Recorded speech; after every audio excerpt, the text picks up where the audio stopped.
그리고 매크로 분석 말씀을 드리면 어젯밤에 미국의 그 실업수당 청구, 그러니까 이제 실업자 됐으니 이제 돈 지급받는 신청하는 거죠. 그게 이제 발표된 게 주간 단위로 3월 셋째 주 데이터가 나왔는데 이게 328만 명 나왔고요. 이게 역대 최고치가 69만 명이었습니다. 역대 최고치가 역사상. 그러니까 그거를 뭐 지금 뭐 4배 이상 지금 뚫어버리는 이렇게 나온 거죠. 이걸 만약에, 그러니까 결국 실업수당 청구가 는다는 거는 이게 결국 실업률이 올라간다는 얘기인데, 이걸 심플하게 단순 회계 분석을 해보면은 미국이 2분기 안에 실업률이 지금 이 속도로 가면 28%까지 올라갈 것 같아요. 실업률이. 이게 어느 정도냐면은 대공황 때 미국 실업률이 최고치를 찍은 게 26%. 근데 그때는 대공황 때는 4년 동안 올라가서 26%였고 지금은 뭐 2달 만에 지금 바로 쭉 올라가서 상당히 빠른 속도로 지금 뭐 지표는 고용 지표가 나빠지고 있다. 이렇게 말씀을 드리고요. 이게 사실 실업률이 높아지면 당연히 이제 개인 소득이 줄어들고 거기에 따른 손실분이 나오는데 이걸 좀 회계 분석으로 추정을 해보면은 미국 가계가 실업률 10%가 되면은 그 개인 소득, 뭐 근로소득이든 뭐든 합쳐서 손실분이 1.3조 달러가 되는 것 같아요. 10%에서 1.3조 달러. 그 다음 20% 실업률일 때 2.7조 달러. 그 다음 실업률 30%가 되면 4조 달러가 이제 손실분을 보는 것 같아요. 그럼 이거를 정부가 이제 보전을 해줘야 되는데 지금 2조 달러 부양이 나온 거잖아요. 그럼 만약에 지금 속도로 실업률이 30%에서 머물러 버리면은 여기서 한 번 더 줘야 될 겁니다. 2조를 했고 2조 한 번 더 줘야 되는 이런 상황이 되는 거죠. 네, 지출도 늘려야 된다 이렇게 되는 거고, 그럼 이게 과연 가능한가에 대해서 이게 가능할 거라고 생각을 하고요. 왜냐면은 이게 지금 돌아가는 분위기가 금융위기가 아니라 거의 전시 상황으로 돌아가고 있거든요. 근데 전시 상황이라면 예전에 2차 대전 때 미국의 재정 적자가 지금보다 6배 정도 많았어요. 6배. 그러면은 단순하게 생각하면은 그 계산을 대입하면 미국이 지금 2조 달러 지출한 거 포함해서 5조 달러를 제가 볼 때는 할 수 있을 것 같아요. 그 역사상 봐도 5조 달러. 그럼 3조를 더 얹을 수 있다는 얘기죠. 그래서 충분히 할 수 있을 것 같다는 생각이고, 여기에 이제 정부가 지출 늘릴 때 연준이 같이 이제 그거를 정부 채권을 사주면서 도와줘야 되는데, 연준 자산도 지금 2월 말 기준으로 미국은 GDP 대비 중앙은행 자산 비율이 19%고요. 주요 선진국 평균이 36%예요. 그러니까 미국이 주요 평균 정도 되는데 2배 정도 더블 되는 게 전혀 문제가 없거든요. 그래서 연준 자산도 지금 5조 달러인데 뭐 10조 달러가 가는 거, 이게 문제는 없을 것 같다라는 말씀이고, 마지막으로 말씀드리자면은 코로나 전에 2월 말에 연준의 그 브레이너드라는 그 이사가 있습니다. 이제 금통위원 같은 사람이죠. 이분이 어떤 얘기를 하냐면은 다음번에 경기 침체가 올 때, 그때 코로나 아니었거든요. 다음번에 경기 침체가 올 때 일드 커브 컨트롤이라는 걸 해보자라는 말을 했어요. 일드 커브 컨트롤. 파월 의장도 여기 대해서 뭐 그래 괜찮아 이렇게 생각했고요. 이게 뭐냐면은 2차 세계대전 때 한 건데, 이게 이게 뭐냐면 이제 연준이 10년물 금리를 고정을 딱 시켜놓고 정부는 지출을 무한대로 늘리고 연준이 자산을 확 사주는 겁니다. 그래서 이걸 한다는 얘기는 지금 정부 지출 뭐 2배 이상, 그다음 연준 자산 더블 이런 식으로 갈 수 있다는 얘기라서 정책은 될 거라 생각하고, 그러니까 결국 국면이 코로나 확산세가 꺾이기 전까지 이제 버텨야 되는 건데, 그 버티는 방법이 정부랑 중앙은행 자산 매입 이런 것들, 이런 걸로 지금 현재 시나리오 상으로는 여력은 된다, 좀 그렇게 보고 있습니다. 네.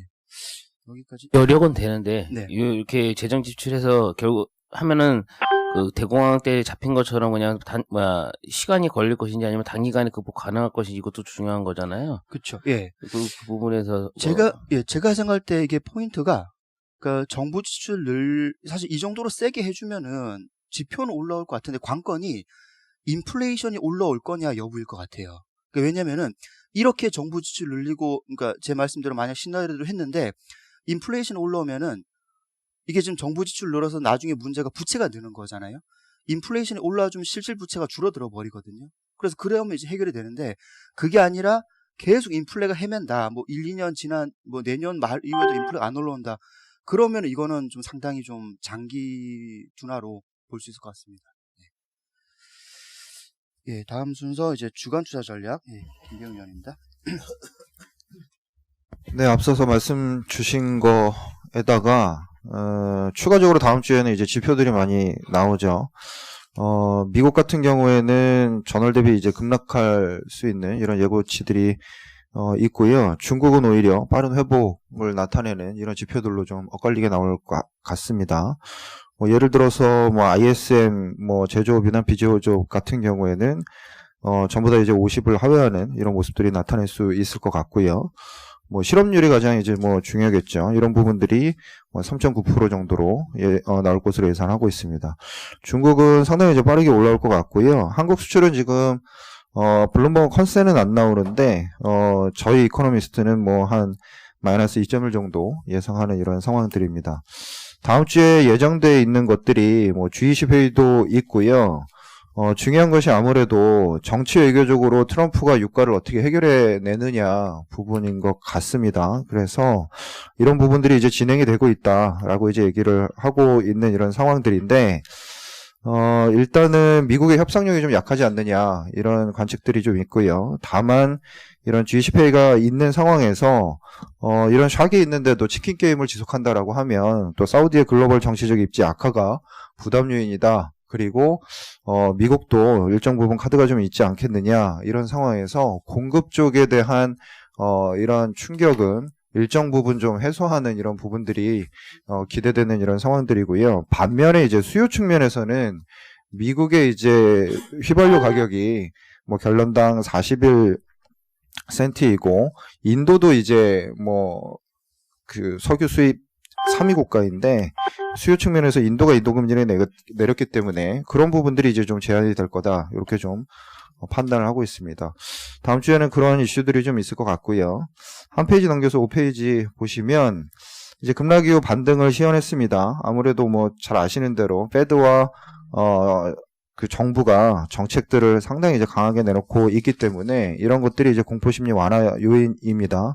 일단은 유동성에 대한 부분들에 대한 지표는 좀 어느 정도 잠잠해진 것 같고, 하이힐드 스프레드 그리고 테드 스프레드나 달러 인덱스들이 고점 대비 완화는 됐습니다. 그런데 이게 레벨이 여전히 좀 과거치 대비에 좀 있지 않느냐라고 해서 이런 신용 위험에 대한 불안이 조금 남아있는 이런 상황들입니다.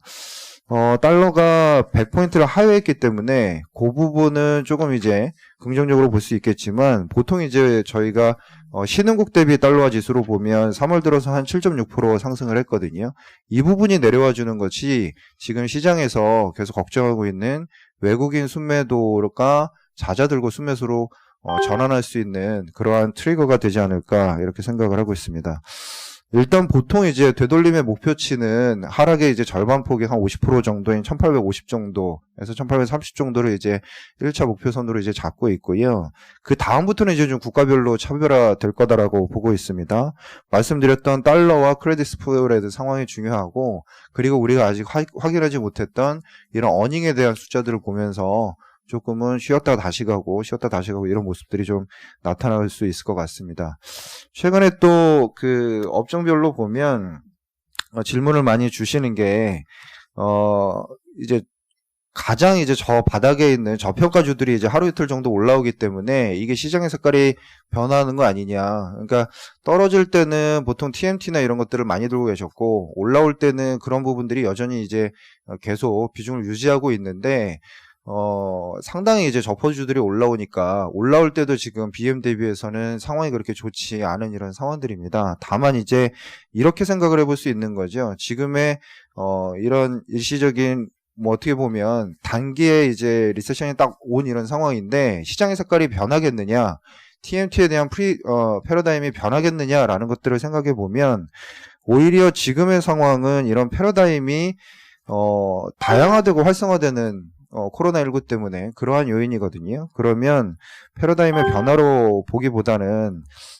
이런 테크 서비스가 가속화된다라고 이제 보실 수가 있겠고, 오늘 자료도 나오는 것 같지만 이런 IT 중심의 컨버런스, 예를 들어 원격 진로나 이런 것들이 활성화되는 부분으로 판단을 할 수 있기 때문에 보통은 이제 급락한 다음에 바닥에서 올라오면 이런 낙폭과 대주들이 튀는데 전반적인 패러다임은 변하지 않은 것 같다라고 이제 저희는 판단하고 있습니다. 이상입니다. 다음 주에 아까 말씀하신 대로 좀 매크로 지표들이 많이 나오잖아요. 솔직히 지금 3월달 그리고 좀 1분기 숫자만 해가지고 시장이 보지 못한 숫자가 나오는 거에 대한 불안감이 있었는데, 어제 미국 실업 수당 청구 건수 보면은 좀 애매하게 좀 나왔더라고요. 좀 비관적으로 보는 애들보다는 좋게 나왔지만은 컨센서스보다는 뭐 좀 좋은지 모르겠고. 네, 그러면 그렇죠. 나중에 좀 미국이 어지게 많이 올랐잖아요.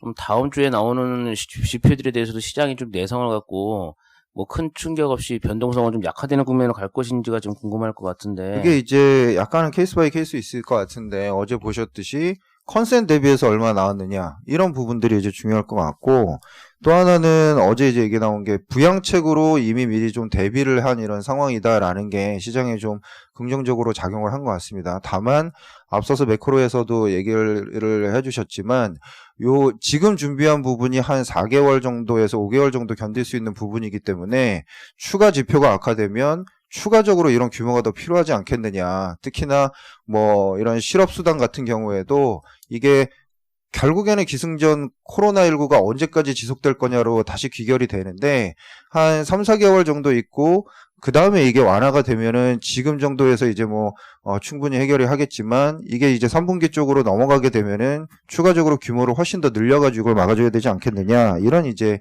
얘기들이 나올 수 있고요.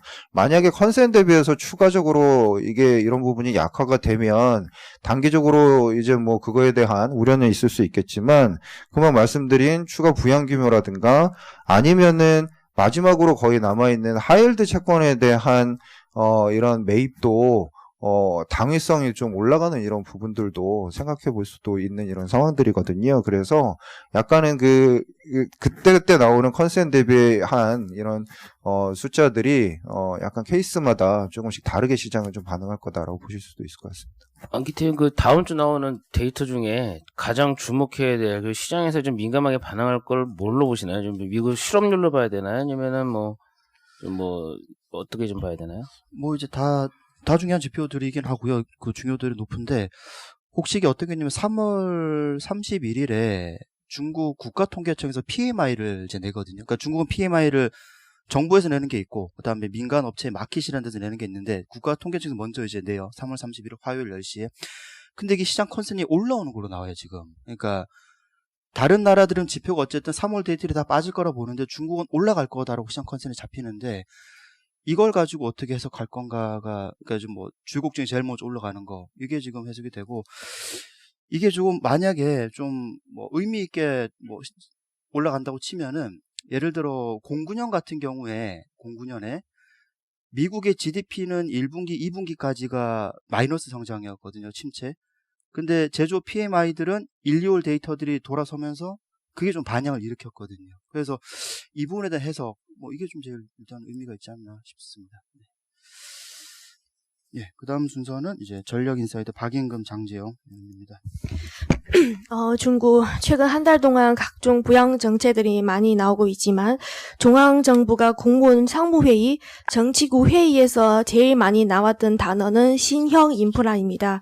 그래서 현재 중국 정부가 언급하고 있는 신형 인프라의 분야는 총 7개로 도시 간의 고속철도와 도심 궤도교통, 5G 기지구, 특고압, 산업 인터넷, 인공지능, 데이터 센터, 전기차 충전소 이렇게 됩니다.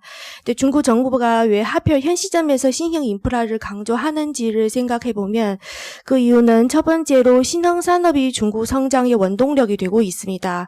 5페이지 그림 4번으로 5번 같이 보시면 정보기술 분야의 GDP 비중이 3.5%로 높아졌습니다. 두 번째로 7페이지 그림 8번이랑 9번을 같이 보시면 같은 재정을 투입했을 때는 더욱 큰 레버리지를 효과를 얻을 수 있는 분야는 신형 인프라입니다. 또한 코로나 사태로 시민들이 최근 외출을 자제하면서 원격 진료, 온라인 교육, 재택근무 등을 위주로 하는 각종 정보기술 응용이 활성화되고 있습니다. 2003년 사스 사태 당시에도 알리바바 같은 이런 B2B, B2C 그 기업이 크게 성장했던 경험을 참조하면 이번 코로나 사태를 계기로 5G로 비롯한 이런 신형 인프라에 좀 관심이 크게 확대될 전망입니다. 마지막으로 11페이지 표 3번을 보시면요. 중국 정부는 과거 중국 경기 하방 압력이 커졌을 때 전략 신흥 산업을 육성하던 경험이 있었습니다. 대표적으로 2009년 위한 전략신흥산업 2013년 정보 소비 추진입니다. 그래서 올해 4분기에 14차 5개년 계획이 발표됩니다. 그래서 신형 인프라가 주요 추진 내용으로 담길 가능성이 높아 보입니다. 올해 정부 투자 계획 세부 분야 구축 목표를 참조해서 계산해보면 올해 신형 인프라 투자 규모는 약 2조 원에 달할 전망입니다. 예, 관련돼서 이제 수혜업종과 기업을 이제 찾아봤는데요. 먼저 신형 인프라 투자 확대할 경우 이제 산업재와 정보기술 업종의 수혜가 예상됩니다. 그리고 앞서 신형 인프라 투자 항목에 포함됐던 7가지 중에 몇 가지 그로스가 이제 가장 큰 부분을 이제 정리해 봤는데요. 가장 큰 거는 결국 이제 5G 기지국, 특고압, 데이터 센터입니다. 5G 기지국 같은 경우는 중국 정부가 5G를 차세대 성장 동력으로 육성할 계획이고요. 그리고 최근에 이제 중국 3대 통신사가 작년 연말까지 13만 개의 5G 기지국을 이제 건설했는데 올해는 60만 개를 추가할 것이라고 밝혔습니다. 그래서 전년 대비 한 360% 정도 이제 증가할 것으로 보고 있어서 이 부분에 가장 큰 수혜가 예상됩니다. 다만 미국 정부가 이제 중국 5G 네트워크 대표 기업인 화웨이와 중흥통신을 여전히 견제하고 있어서 향후에 이제 미국과 중국의 관계가 악화될 경우 5G 인프라 투자에도 좀 영향을 미칠 수 있다는 점을 유의해서 봐야 됩니다. 두 번째는 이제 특고압입니다. 전년도 금액 대비해서 한 225% 정도 이제 증가할 것으로 보고 있습니다. 작년 연말까지만 해도 국가 전망이 올해 전력 투자 금액을 전년 대비 한 9% 정도 낮게 제시했었는데요. 최근에는 이제 다시 증액할 거란 얘기들이 있습니다. 그래서 올해 같은 경우는 전년도와 비슷한 수준 아니면 한 10% 정도가 이제 증가할 것으로 보고 있는데요. 국가 전망 같은 경우 이제 국유기업이면서도 부채 비율이 낮고 그다음에 이제 대외 불확실성이 적어서 당초 계획한 투자들이 안정적으로 진행될 가능성이 높습니다. 세 번째는 데이터 센터입니다. 최근에 이제 클라우드 컴퓨팅이나 자택근무 이런 쪽에 대한 수요가 늘어나면서 데이터 센터에 대해서 실질적으로 수요가 올라가고 있는데요. 중국 같은 경우 클라우드 컴퓨팅 도입률이 40%입니다. 그래서 미국이나 유럽 대비 현저히 낮은 수준이기 때문에 이런 부분에서 이제 수요가 확대될 것으로 보고 있습니다. 그래서 관련 기업으로는 5G 데이터 센터와 관련돼서는 중국 1위 통신용 PCB 생산 기업이 신난해로 그리고 특고압과 산업 인터넷 관련돼서는 중국 1위 전력 자동화 솔루션 기업인 국전남 그리고 이제 데이터 센터 인공지능 관련돼서는 글로벌 3위이자 중국 1위 서버 생산 업체인 낭조정보에 대해서 관심을 가질 것을 권고합니다. 이상입니다. 예, 산업기업 분석 롯데케미칼 황유식 위원입니다. 네, 롯데케미칼 말씀드렸습니다. 국제유가가 상당폭 하락을 했습니다. 생각했던 것보다 굉장히 많이 빠졌고요. 이 부분이 지금 수요는 좋지는 않지만 실적 측면에서 굉장히 도움이 좀 될 것 같고요. 한 2분기 중반, 한 5월부터는 이게 굉장히 좀 큰 효과로 나타날 수 있을 거라는 생각이라서 관련 기업들 좀 관심을 가져야 된다는 생각을 좀 하고 있습니다. 목표 주가는 SOTP로 산정을 했고요, 먼저. 그리고 지금 최근에 이제 시장 불안 요인이 굉장히 좀 확대된 상황이기 때문에 시장 불안 요인을 감안해서 할인율 20%를 적용해서 목표 주가를 23만 원으로 하향을 했습니다. 투자 의견은 유가 하락이 지금 수요가 상당히 좀 안 좋은 상황이긴 하지만 이거를 뛰어넘는 효과를 나타낼 수 있다는 생각을 좀 가지고 있고요. 향후에 코로나가 완료된 이후에는 오히려 수요가 더 좋아지는 국면을 고려한다면은 계속적인 바이 의견을 좀 유지를 하고 있습니다. 1분기 실적은 매우 좋지는 않습니다. 기존 추정치 대비로도 좀 내려갈 수밖에 없고요. 4분기 말부터 중국 쪽 수요가 급감을 한 상황이 오히려 1분기에 더 악화되면서 스프레드가 선제적으로 좀 축소된 측면이 좀 있었고요. 유가가 급락하기 전에 구매했던 고가 원료들이 지금에서야 이제 투입이 좀 되고 있습니다. 한 6주 정도의 시차가 있기 때문에 현재는 제품 가격은 조금 하락은 했지만 원재료는 이제 높은 가격이 투입이 되면서 그게 영 레깅 효과가 좀 나타나고 있는 상황입니다. 대상 공장은 폭발은 했지만 사실상 지금 수준에서는 이제 수익이 그렇게 크지 않은 상황이기 때문에 실적의 영향은 크진 않다라고 생각을 하고 있습니다. 다만 이 실적이 좀 개선되는 측면에서 시기에는 이 부분이 조금 아쉬운 측면이 될 수 있다고 보고 있습니다. IEA에서 어제도 얘기를 좀 했습니다.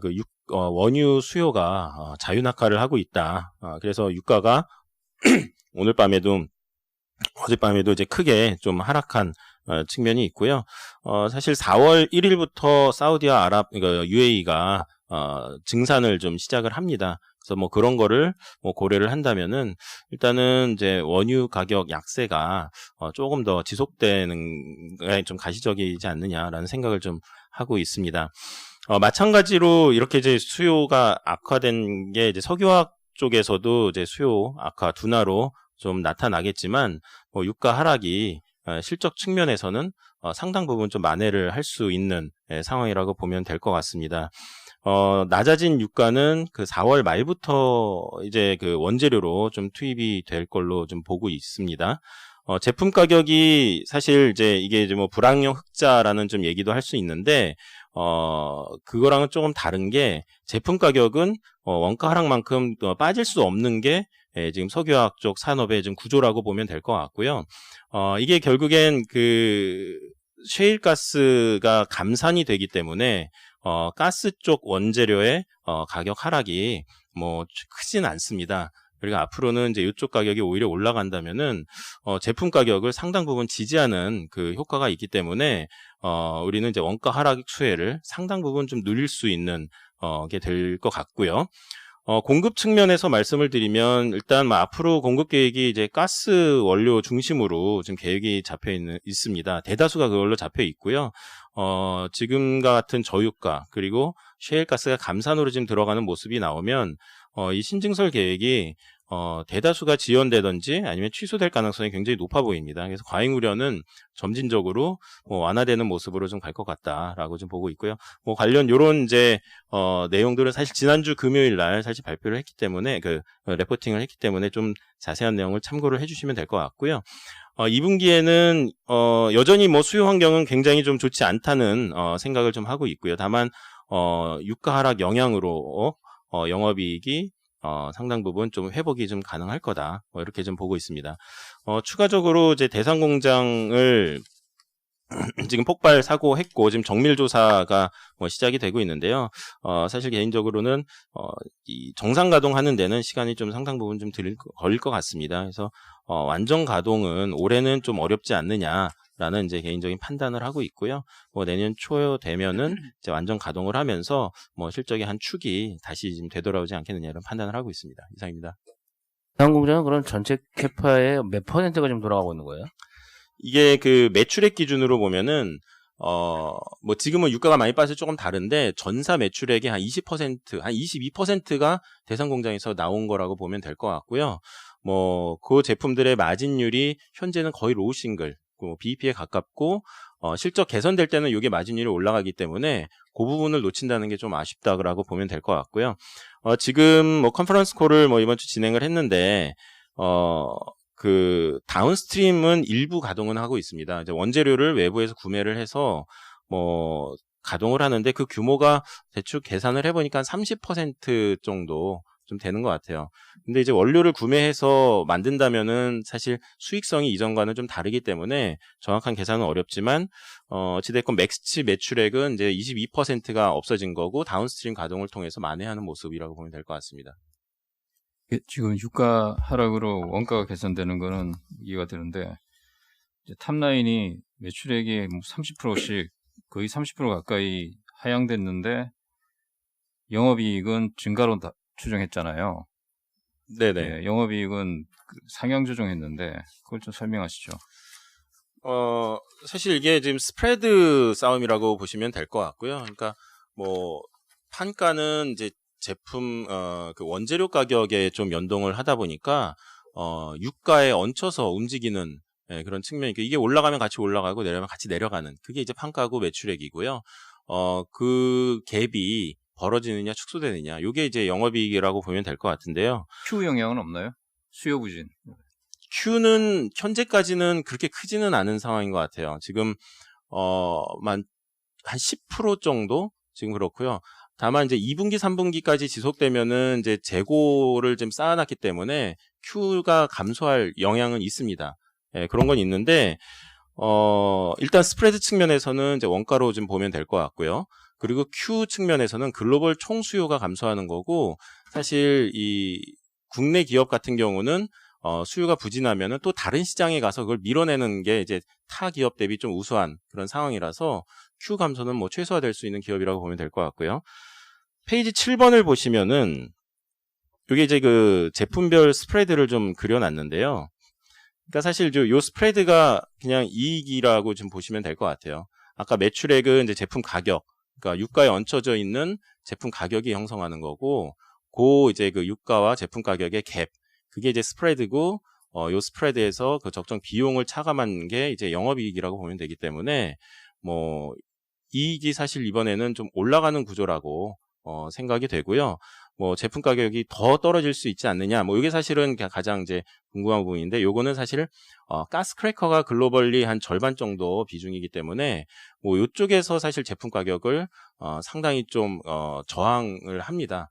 그래서 제품 가격이 덜 떨어질 수밖에 없는 구조. 그게 이제 석유화학 산업의 좀 특이점이라고 좀 보면 될 것 같습니다. 저희 롯데케미칼도 북미에 ECC 있잖아요. 그 상황이 좀 어떤지 업데이트 부탁드립니다.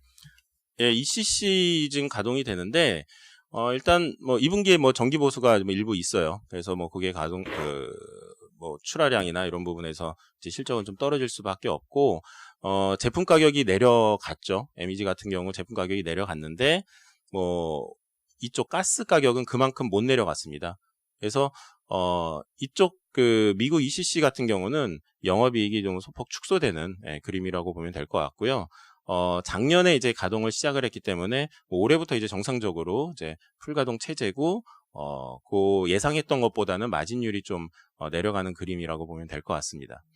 그래서 롯데케미칼을 볼 때 미국 쪽 설비는 수익성이 좀 악화되는 유가 하락 때문에 구조기 때문에 괜찮느냐라는데, 사실 이제 ECC가 차지하는 이제 매출 비중과 NCC가 만들어내는 매출 비중을 봤을 때는 NCC 쪽이 아직은 더 많기 때문에 이걸 서메이션 하면은 이제 플러스 효과가 조금 더 큰 상황이라고 보면 될 것 같습니다. 대상 공장 이슈도 있고 북미 ECC도 좀 부진해서 좀 트레이드 오프가 생기는데, 그럼 이런 게 없는 대한유화나 LG 화학 쪽은 이익이 훨씬 많이 좋아지겠네요. 네, 뭐 그렇게 보면 될 것 같습니다. 알겠습니다. 예, 또 한국전력 임지원입니다. 예, 유가 하락 효과들 좀 지금 9월부터 이제 실적에 좀 반영이 될 거다라고 보고 있고요. 내년 상반기까지, 그러니까 시차를 감안했을 때 내년 실적에 영향을 주는 유가는 상반기까지라고 보고 있고, 그때 이제 두바이 유가 평균이 $30 정도라고 가정을 해보면 올해 3.7조, 내년에 7조 이상 영업이익 기록할 걸로 보고 있습니다. 근데 이제 저희는 유가 하락으로 인한 부분이 오히려 발전 원가 낮아지면서 전력 구입비 연동제 시행 기회라고 좀 판단을 하고 있습니다. 2015년에도 비슷한 상황이 있었고요. 14년 말에 유가 폭락하면서 연동제를 실시할 수 있는 기회였는데 요금 개편 단행하지 않았고요. 오히려 영업이익이 대폭 상승했습니다. 그러면서 이제 사실 불안정한 요금 체계가 그때부터 좀 시작이 됐고요.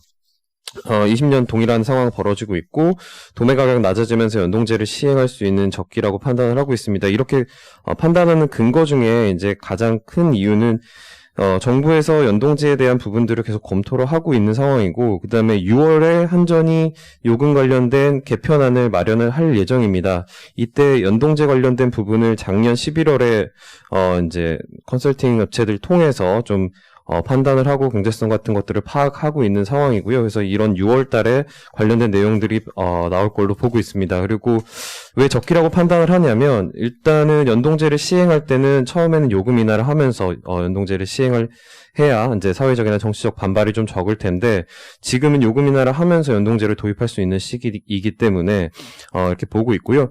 그 다음에 만약에 시행하지 않을 경우는 사실 좀 고민이 많아집니다. 뭐냐면 환경비용이 결국 이슈가 될 텐데, 올해 환경비용, 온실가스 배출비용 1조 원 가까운 금액, 그 다음에 RPS 1.7조 해서 2.6조 이상 발생할 텐데, 내년이 되면 상황이 완전 달라지는 게, 온실가스 배출권에서 유상할당, 그러니까 한전이 직접 사와서 배출을 부담을 해야 되는 비율이 3에서 10%로 상승하게 됩니다. 그러면 쉽게 그냥 지금 발생하는 비용의 거의 2배 가까이가 늘어나고, 매년 감축되는 비용들까지 감안을 해보면 30년에 갔을 때는 탄소 배출권 관련된 비용은 3조 원 이상 발생할 걸로 보고 있습니다.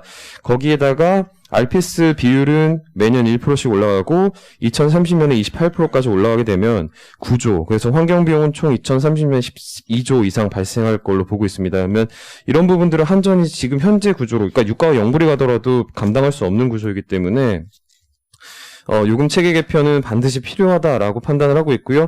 이 RPS 비율을 올린 거, 그다음에 온실가스 배출권 관련된 할당 비율 조정하는 것들을 다 현 정부에서 계획을 하고 신재생을 늘리겠다라는 반대급부로 늘리겠다라는 의견들을 펼치고 있기 때문에 요금 개편은 가능하다라고 좀 보고 있습니다. 그러나 일단 단기적인 요금 할인 가능성도 뭐 충분히 있다라고 보고 있고요. 코로나19로 인해서 지금 최근에 이제 나오는 건 특별 재난 지역의 소상공인들 한해서 50% 요금 감면, 그래서 대략 730억 정도. 그다음에 추가적으로 산업용에서도 일부 요금 할인 가능성이 있다라고 보고 있고, 그다음에 중장기적인 전력 수요 감소 뭐 충분히 가능하다라고 보고 있어서 목표 PBR 0.25배로 낮췄습니다. 그래서 목표 주가도 26,000원으로 조정을 했고요. 잠깐 3페이지 간단히 본문 좀 설명을 드리면 3페이지에 보시면 그림 1번과 그림 2번 14년부터 16년 실적 좋을 때의 비용 절감 내역과 20년부터 22년까지 비용 절감 내역을 보시면 결국 유가가 제일 중요합니다. 그렇기 때문에 유가 하락 효과로 인한 비용 절감이 있을 때 연동제가 시행될 수 있다라는 부분들 좀 말씀드리고 싶은 내용이고요. 5페이지에 보시면 표 2번에 유가와 이제 환율 간의 민감도 좀 계산을 해놨습니다. 그래서 지금 현재 이제 유가는 좀 낮아질 가능성이 높아 보이고요.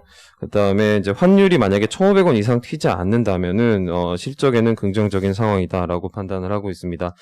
6페이지에 보시면 메르스 때도 동일하게 전기요금 인하가 있었습니다. 2015년이었고요.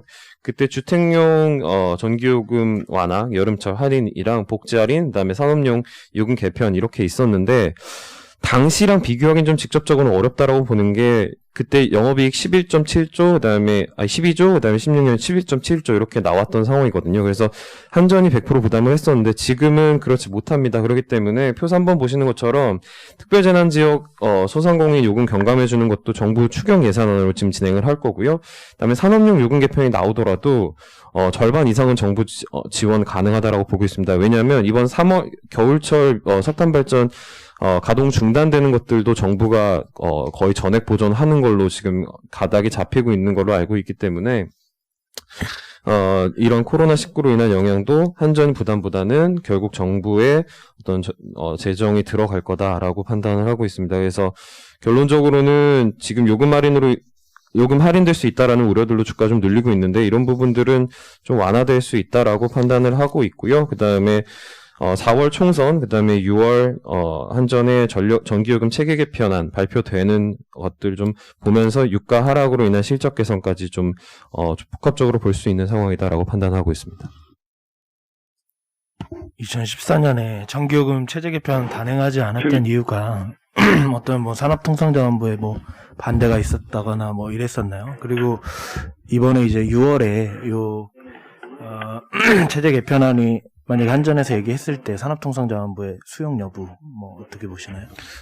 정부 색깔이 좀 중요했던 것 같고요. 2015년, 16년에는 기억하시겠지만 발전자회사 상장 이슈들이 좀 있었습니다. 그래서 한전의 실적 자체를 좀 좋게 해주는 게 지금 굉장히 중요했던 시점이었고요. 지금은 뭐 그렇게 발전자회사 상장에 대한 여부를 정부가 전혀 검토를 안 하고 있고 오히려 신재생에 대한 확대를 검토하고 있기 때문에 생각해보면 더 중요한 거는 이제는 한전의 안정적인 이익이다라고 좀 판단을 하고 있습니다. 그리고 6월에 전기요금 체계 개편안 마련이 될 거고 그때 이제 이런 논의들 좀 본격화될 거라고 판단하고 있습니다. 저희가 코로나 때문에 행동 양식이 좀 많이 바뀌었잖아요. 뭐 이렇게 집에만 있는 경우도 많고 또 근무 형태도 뭐 재택근무도 많고 이러는데 이러한 이 행동 또는 생활 양식의 변경이 지금 전력 수요에는 어떤 영향을 주고 있나요? 일단은 간단히만 정리해드리면 작년 7월부터 경기 둔화되면서 산업용 수요들은 월별로 보면 1% 이상씩 좀 감소하고 있고요. 거기서 이제 나타나는 현상은 오히려 경부하 수요 빠지면서 산업용 단가는 뭐 0.5에서 1% 정도씩 월별 올라가고 있습니다. 그래서 이게 코로나 이전의 모습이고요. 지금 코로나 이후에 1월 데이터 좀 보면은 산업용 수요는 여전히 빠지고 있고 오히려 주택용 수요가 좀 늘어났고 일반용 그러니까 저희 오피스텔이나 뭐 저희 그런 상가 건물들 같은 쪽의 수요 역시 빠지고 있습니다. 근데 이거는 좀 부정적이라고 보는 게 일반용 수요는 요금책에 간단히 보면 주택용은 누진제, 그다음에 산업용은 시간대별 다른 요금제, 그다음에 일반용은 단일 요금제인데 일반용이 빠진다라는 거는 결국 그만큼 이익이 줄어든다라는 거거든요. 그래서 좀 봐야 되겠지만 일반용 수요랑 산업용 수요는 좀 빠질 가능성이 커 보이고 그다음에 주택용은 올라가지만 주택용 비중 자체가 15%밖에 안 되기 때문에 수요 빠지는 거는 한전한테는 뭐 크지는 않지만 부정적인 요인이다라고 좀 판단을 하고 있고 앞으로 뭐 계속 지속된다면은 긍정적인 부분보다는 좀 부정적인 부분이 크다라고 보고 있습니다. 예, 페노션 정영수 위원입니다. 페노션 말씀드리겠습니다. 뭐 수요 불확실성은 크게 어쩔 수 없는 상황이고요. 성장률이 많이 낮아진 상황이긴 한데 공급 방어 기제가 여기서 작동하느냐 아니냐가 가장 큰 중요한 변수다. 그래서 그러한 게 변화가 보이는 걸 좀 확인을 해봤고 최근에는 발주 감소가 이미 이제 상당 부분 진행됐고요. 패선도 크게 증가하고 있고 그래서 히스토리컬 밸류에이션 저점을 하단을 돌파했고 운임지수가 기존에 이제 저점이 0.6배에서 지금 이제 현재 0.5배까지 주가가 내려와 있는 상황에서 공급 방어 기제가 작동하고 있다. 근데 공급 방어 기제가 작동했을 때 2013년도에도 그랬고 2016년도에도 그랬고 이러한 부분들이 이제 그 수요 밸런스를 맞춰주면서 다시 운임이 점진적으로 올라가는 그림들이 나타났기 때문에 지금에서부터는 이러한 수급 변화에 따라서 중장기적인 관점에서 긍정적으로 봐도 되지 않을까 이렇게 좀 판단하고 있습니다. 그림을 간단하게 좀 보시면 일단 3페이지 실적 부분에서는 1, 2분기 실적 하향 조정 코로나 때문에 운항 차질 이런 부분들을 감안해서 실적 부분을 좀 하향 조정했고요. 전반적으로 BDI 레벨을 조금은 목표치 평균을 한 10% 정도 낮췄기 때문에 이런 부분들이 실적에 조금 조정이 됐다. 이렇게 판단하고 있고 주가도 이런 부분들 감안해서 YTD로 한 40% 정도 빠졌기 때문에 실적 부분에서는 충분히 반영했다라고 보고 있습니다. 4페이지의 그림만 간단하게 좀 말씀을 드리면 일단은 수요는 큰 기대를 하고 있지 않습니다. 다만 그래도 우리가 확인해야 되는 수요의 회복의 키는 철광석이다 라고 보고 있고 그림 3번에 보이는 중국의 철광석 항구 재고가 빠르게 줄어드는 그림이 나타나거나 아니면 철강 내 유통 재고가 중국 내 철강 유통 재고가 줄어드는 그림이 보여야 좀 의미 있는 수요 개선이 된다라고 보고 있지만 일단은 수요에 대해서는 큰 기대를 하지 않고 있다 이렇게 보시면 될 것 같습니다. 다만 7페이지에 보시면 이제 공급 측면인데요. 이미 이런 어려운 그 업황을 감안해서 18년도 그 기존 레벨보다 17, 18년도 발주가 감소한 상황인데 19년도는 이에 절반으로 감소했고 20년도도 이에 절반으로 감소할 것으로 보고 있습니다. 20년도 현재까지 발주량은 전년 대비 거의 90% 정도 감소했기 때문에 이미 이런 부분이 나타나고 있고요. 수주 잔고도 빠르게 줄어들 것으로 보고 있습니다. 근데 이제 중요한 부분은 작년과 올해의 공급 측 요소에서 가장 큰 차이점은 선박 해체입니다. 선박 해체가 본격적으로 많이 늘어나고 있고요. YTD로 500만 데드웨이트, 작년에 800만 데드웨이트를 했기 때문에 지금 이미 벌써 YTD로 보면 지금 거의 2배 이상 늘어났다라고 보시면 될 것 같고 변수는 IMO 규제가 시행이 잘 되고 있습니다. 그런데 그 20년 이상 된 배가 전체 배의 7% 정도 됩니다. 최근에 해체가 되는 배들이 다 이러한 배들이 해체가 되고 있기 때문에 중장기적으로 보면 7%의 공급 이런 부분들이 사라질 수 있다라는 점에서 공급 방어 기제가 충분히 지금 작동하기 시작했다라고 보고 있습니다. 8페이지 그림 보시면 그림 15번 보시면 똑같이 이러한 그림들이 나타났던 시점들이 2013년, 2016년 그리고 지금 이렇게 나타나고 있다라고 판단하고 있고 이때가 시황 저점기였습니다. 올해 그 공급 증가율이 3.7%로 보지만 내년에 공급 증가율이 1.2%로 본격적인 인도 절벽에 들어갈 것으로 보고 있습니다. 그래서 내년에 수요가 일부 회복된다라고 가정했었을 때, 특히 이제 재정 정책이나 이런 부분들로 인해서 회복된다고 가정했을 때 탄력적으로 시황이 개선될 수 있다. 이렇게 보고 있고요. 9페이지는 최근에 이런 그 ROE를 지속 가능한 ROE랑 이제 자기 자본 비용을 감안해서 밸류에이션 산정 방식을 기존의 히스토리컬 밸류에이션에서 이 방식으로 변경을 했습니다. 향후 3년간 ROE를 감안해서 적용했고요. 타겟 PBR은 0.7배 정도로 해서 지금 목표 주가를 4,000원으로 하향 조정했습니다. 한 가지 포인트는 왜 그러면 2016년 2월 역대 최악의 업황 비대에 290이고 지금 이제 비대에 580 정도 되기 때문에 왜 이렇게 최악의 업황보다 밸류에이션이 낮아졌냐, 망하는 회사 아니냐라는 이슈들이 좀 이렇게 언급이 될 수 있는데요. 10페이지를 보시면 페노션은 글로벌 벌크 선사 중에서 가장 부채 비율이 낮은 회사입니다. 그 관리 종목 갔다 오면서 이렇게 싹 부채 비율이 정리가 됐고요. 낡은 배들도 다 없어졌습니다. 그 다음에 장기 화물 운송 계약이라고 해서 한전이나 포스코 이런 업체들한테 필요한 물량을 이제 장기 화물 10년간 뭐 공급해주는 이런 계약들을 하는데 이 공급의 핵심이 뭐냐면 이거는 화주들한테는 가장 크리티컬합니다. 이거를 수행을 못했을 경우는 화주들의 그 원자재 수요에 차질이 발생하거든요. 그렇기 때문에 이 계약의 핵심은 마진율이 무지 높습니다. 그래서 마진율이 무지 높고 마진율이 픽스돼 있습니다. 그래서 망하지 않는다라는 부분이 포인트고 이 계약만 해도 연간 1,000억 원의 이익이 날 수 있는 회사입니다. 그러니까 망하지 않는다. 이미 시장에서는 망할 수도 있는 거 아니냐라는 밸류에이션 프리미엄, 그 디스카운트까지 또 반영되고 있다라고 판단하고 있기 때문에 딥밸류 영역에 있어서 지금부터는 긍정적으로 봐도 되지 않을까 이렇게 판단하고 있습니다. 이상입니다. 우리가 당초에 그 IMO 규제 시행되면은 그 준비 안 된 선사들이 많아가지고 운항에 차질이 많이 빚을 거다 했는데 지금 뭐 그런 사례는 전혀 없는 건가요?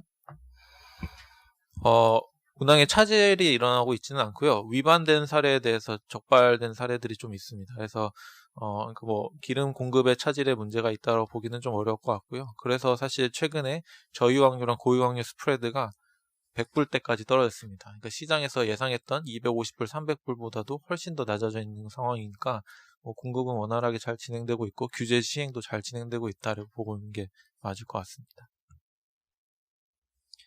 예, 다음 고려아연 변종만 의원입니다. 네, 고려아연 IONTC 299.75달러에서 결정이 됐고요. 저희 이게 2008년 이후에 가장 높은 수준이고 2018년 대비는 2배나 오른 거고요. 작년보다는 IONTC 수입이 한 850억 정도 증가할 걸로 추정이 되고, 또 연TC는 아직 발표는 안 되고 있는데 연TC도 50에서 80달러 올라갈 건데요. 저희 예상보다는 IONTC는 비슷한 수준에서 있기 때문에 약간 높지만 약간 높은 수준이 됐는데 연TC는 저희 예상보다도 한 30에서 뭐 40불 정도 더 높은 수준이 될 것 같습니다. 이렇게 되면 연에서 추가적으로 이익 가능한 게 작년 대비로도 한 400에서 500억 정도는 더 증가할 수 있다고 보고 있고요. 지금 그렇지만 이제 금속 가격은 계속 빠지고 있어서 연이나 은 가격들, 아연 가격들이 뭐 15에서 20%씩 빠져 있습니다. 연초 대비해서. 그러니까 전체적으로 보면 실적 전망에 미치는 요소들을 보면 TC는 플러스고 금속 가격은 마이너스 요인인 거고요. 여기서 한 가지 더 있어요. 환율이 워낙 약세가 빠르게 진행이 되면서 환율이 또 플러스로 작용할 것 같습니다. 그래서 TC와 환율은 긍정적, 금속 가격은 부정적. 그래서 전체적으로 좀 상쇄가 되는 효과가 있지 않을까 예상을 하고 있고요. 주가를 보면 지금 연초 이후에 고려아연 주가가 15% 하락에 그치고 있습니다. 포스코 주가가 34% 떨어진 것에 비하면 상당히 주가 방어력이 상대적으로 좋다라고 볼 수 있고요. 저희가 계속 말씀드리는 거는 일단 수년금이 2조가 넘는다는 점, 그다음에 연간 에비타가 1조 원에 달하고, 그다음에 전해동박 사업 진출을 통해서 신성장에 대한 기대도 갖고 있다는 점, 그리고 끝으로는 지금 전 세계적으로 유동성을 풀고 있는데 2008년에도 일시적으로 금은 가격이 유동성 풀기 전에 빠졌었지만 유동성이 본격적으로 풀리면 다시 2배에서 뭐 5배까지 오르더라라는 거죠. 그래서 그런 걸 감안하면 고려아연이 이 변동성이 큰 주식시장에서 상대적으로 펀더멘털에 의한 주가 방어력이 좋을 거다 이렇게 생각을 하고 있습니다. 이상입니다. 예, 다음 라인 안지민 의원입니다. 네, 라인이 어제 데마이칸이라는 이제 일본의 음식 배달 사업 업체를 이제 인수를 했습니다. 그래서 기존에 한 20% 정도 지분을 가지고 있었는데요. 추가적으로 한 40% 정도 가까이 이제 인수를 하면서 이제 60% 가까이 이제 지분을 확보를 했습니다. 음식 배달 시장이 뭐 코로나 때문에 아무래도 조금 수혜를 보는 업종이기도 하고요.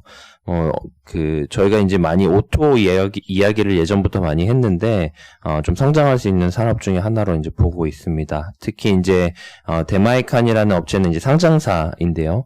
얘네가 이제, MAU나 이런 것들을 보시면 한 300만, 월 주문도 270만 건 되기 때문에 제법 큰 업체입니다. 그래서 일본 내에서, 우버 이츠와 1등, 2등을 견주는 것 같고요. 라쿠텐 딜리버리가 한 3등 정도 하는 것 같습니다. 그래서, 최근에 이제 배달의 민족이 4조 8천 정도에 이제 매각이 됐고요.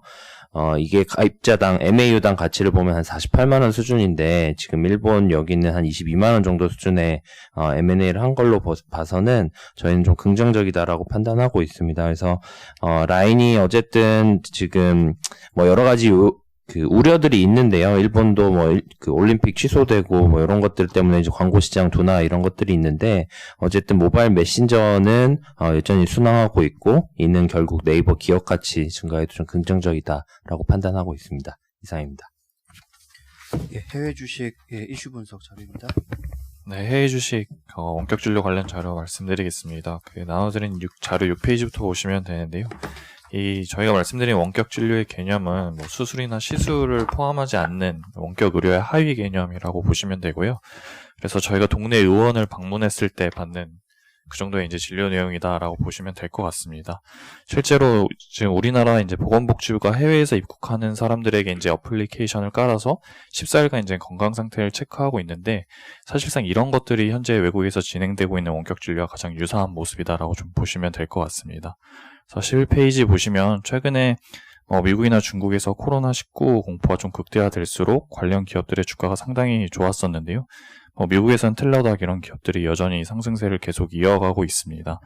다만 저희는 이번 그 원격 진료에 대한 이슈가 코로나19에 대한 특수성에만 기인한다라고 좀 보진 않고 있고, 좀 넘어서 29페이지 보시면 이 원격 진료 자체는 의료 사각지대를 이제 해소하는 측면이 첫 번째가 있고요. 두 번째로는 이제 주기적으로 관리가 필요한 유병 장수하는 만성 질환자들이 계속 늘어나고 있어서 이런 쪽으로 이제 수요가 계속 늘어날 수 있다라는 거고, 특히 최근에는 이제 미국 같은 경우에도 코로나19로 인해서 이 병원에 주기적으로 가서 약만 받아야 되는 사람들이 병원을 못 가고 있는 상황입니다. 그래서 이 코로나19 이후에도 이번 사태로 인해서 이제 만성 질환자들의 원격 진료 시스템으로 좀 많이 넘어올 수 있지 않을까라고 저희는 좀 생각을 하고 있습니다. 마지막으로 이제 규제 관련해서 간단하게 말씀드리면, 이 원격 진료에 대한 규제는 현재 우리나라만 남아있는 상황이라고 보시면 되고요. 그래서 원격 진료와 관련한 기업들은 아무래도 이제 해외 기업 위주로 좀 보시는 게 타당하지 않나라고 생각하고 있습니다. 마지막으로 이제 이 원격 진료 시장에 대해서는 시장 조사 기관마다 조금 차이는 있습니다만, 대체적으로 이제 연평균 20에서 30% 정도의 성장을 예상을 하고 있어서, 이게 단순히 이제 코로나19에 대한 수혜만으로 생각하기보다는 이걸 계기로 이제 원격 진료에 대한 관심과 이제 많은 환자들이 들어올 수 있는 상황이 됐다라고 저희는 보고 있습니다. 네, 자료의 36페이지를 봐주시면 이제 관심을 가지실 만한 그런 기업들, 그리고 ETF를 좀 리스트화 했고요. 이번 자료에서는 한 5개 기업을 저희가 선정을 했습니다. M3, 리본고 헬스, 바이오 텔레메트리, 텔러닥, 그리고 평안국 닥터 해가지고 총 5개의 기업을 이제 작성을 했는데, 시간 관계상 오늘은 한 2개 기업만 말씀을 드리겠습니다. 먼저 리본고 헬스에 대해서 말씀을 드리면요. 42페이지를 봐주시면 좋을 것 같습니다. 일단은 만성 질환을 관리하기 위한 그런 플랫폼 기업이다라고 생각을 하시면 좋을 것 같고요. 일단은 당뇨병, 고혈압, 비만, 우울증 등에 대한 이제 원격 관리 서비스를 제공하고 있다라고 생각을 하시면 되겠습니다. 핵심 관리 서비스는 이제 당뇨병과 이제 비만인데요. 일단 미국 전체 인구의 한 10.5%, 그리고 10.5%가 당뇨병을 앓고 있고, 비만 인구가 한 42.4%가 2.4%를 보이고 있기 때문에 앞으로 이러한 질병 때문에 이제 회원수 증가 가능성이 매우 높다라고 생각을 하시면 좋을 것 같습니다. 지금 현재 전체 당뇨 환자의 0.7%만 이용하고 있기 때문에 회원수가 꾸준하게 좀 늘어날 수 있는 부분 충분히 있다라고 보고 있고요. 만성 질환 같은 경우에는 이제 원격 관리 효율성이 좀 인정을 받고 있는 그런 상황이기 때문에 회원수가 빠르게 증가할 수 있고요. 일단은 회원수가 빠르게 증가를 하면서 매출액이 급성장하고 있는 그런 추세입니다. 내년 중에 흑자 전환이 예상되고 있기 때문에 관심을 가질 만한 기업이다라고 말씀을 드리겠고요. 최근에는 이제 의료 데이터의 이제 가치가 좀 인정을 받게 되면서 원격 의료 서비스 기업인 뭐 MD 라이브나 뭐 닥터 온 디맨드와 이제 업무 제휴를 하면서 원격 의료 사업 진출 가능성도 부각이 되고 있다라고 말씀을 드리겠고, 두 번째로 말씀드릴 기업은 이제 텔러닥입니다. 50페이지를 봐주시면 되겠고요. 미국 내 원격 의료 서비스의 선두주자다라고 보시면 되겠습니다. 원격 의료 산업은 여전히 성장 초기 국면입니다. 따라서 이제 시장 선점 효과가 있고요. 앞으로 꾸준한 유료 및 일반 회원 증가세가 예상이 되고 있습니다. 지금 현재 진료 가능 항목이 이제 비위급, 단편 또는 이제 만성 질환 케어 정도인데 앞으로 진료 가능 항목도 꾸준하게 확대될 것으로 예상이 되고 있고요. 두 번째 투자 포인트는 어떻게 보면 이제 매출 가시성이 매우 안정적이다라고 보고 있습니다. 구독 기반의 매출 비중이 한 84% 수준이기 때문에 꾸준하게 좀 매출 성장 가능하다라고 보고 있고, 세 번째 투자 포인트는 어떻게 보면 이제 미국 내 헬스케어 시스템 지출이 매우 높은 상황입니다. OECD 평균이 GDP 대비 한 10% 수준인데 미국 같은 경우에는 헬스케어 지출이 GDP의 한 17.7% 수준입니다. 따라서 이 원격 의료 서비스가 확대될 경우에 이 미국 내 헬스케어 지출을 좀 효과적으로 억제 가능하다라고 보고 있는 거고요. 한 연구 결과에 따르면 이제 원격 의료를 통해서 환자당 평균 한 $470 정도 절약이 가능하기 때문에 이런 부분들을 좀 감안을 하면 중장기 성장 스토리는 계속 좀 있지 않을까라고 말씀을 좀 드리겠습니다. 마지막으로 좀 보실 만한 이제 ETF도 좀 간단하게 좀 작성을 하였는데 58페이지를 보시면 인베스코 DWA 헬스케어 모멘텀 ETF입니다. 저희가 개별 종목을 좀 약간 검색을 해보니 이 ETF 같은 경우에는 텔러닥 헬스 편입 비중이 높고 그 밖에도 관련 헬스케어 테크 기업들이 이제 많이 편입이 되어 있기 때문에 원격 의료 테마 ETF로서 가장 적합하다라고 생각을 하시면 좋겠습니다. 이상입니다. 이 자료는 그 국내 업체를 넣어보려고 했는데 없어요. 예, 그렇게 이해하시고 아마 원격 진료가 최근에 이제 이런 코로나 사태 때문에 관심이 많을 거니까 국내 매니저들도 아마 챙겨볼 수 있다 보고요. 저기 크레딧 스프레드 많이 축소되고 있는데 한번 말씀하시죠. 네, 어제 데이터 크레딧 스프레드가 방금 나와서 말씀드리도록 하겠습니다. 어제도 이제 그제에 이어서 미국 뭐 투자 등급 하이힐드 할 거 없이 스프레드가 가파르게 축소가 되었고, 특히 하이힐드가 축소세가 좀 더 가파른 상황입니다. 그동안 이제 강하게 좀 확대됐던 것들이 이번 주 발표된 어떤 정부의 정책 효과로 인해서 약간 좀 완화되는 그런 분위기라고 보시면 될 것 같은데요. 근데 일단은 저희가 좀 말씀드리고 싶은 게 좀 간과해야 될 사항이, 간과하면 안 되는 사항 중에 하나가 지금 현재 하이힐드 기업들, 특히 하이힐드 기업들이 펀더멘털이 굉장히 좀 취약해져 있는 상태입니다.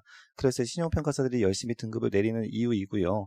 그래서 이런 취약한 펀더멘털 하에서는 예전에 그 신용 스프레드를 생각하면 안 된다라고 말씀드리고 싶습니다. 그래서 축소가 되더라도 그 정도 과거 수준까지는 아니고 어느 정도 선에서 좀 멈출 가능성이 높고 변동성이 더 있을 수 있겠다라고 보고 있습니다. 그 이유 중에 또 하나가 지금 이제 시장이 조금씩 이제 완화가 되고 있어서 그동안 회사채가 사실은 이제 거래가 좀 더 잘 안 됐었던 부분이 있었거든요. 유동성이 좀 부족해서, 시장 유동성이 부족해서. 그런데 이제 거래가 좀 되다 보면은 오히려 이 매도 물량들이 좀 나올 수가 있습니다. 특히 하이힐드 채권 위주로.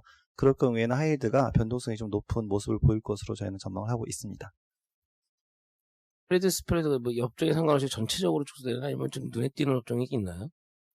어제 같은 경우는 이제 어제 유가가 좀 떨어졌음에도 불구하고 에너지 업종이 가장 크게 축소가 됐고요. 근데 그제는 또 에너지가 이제 그렇게 많이 축소가 되지 않아서 에너지 업종 같은 경우는 계속해서 높은 변동성을 보이고 있다라고 보시면 될 것 같습니다.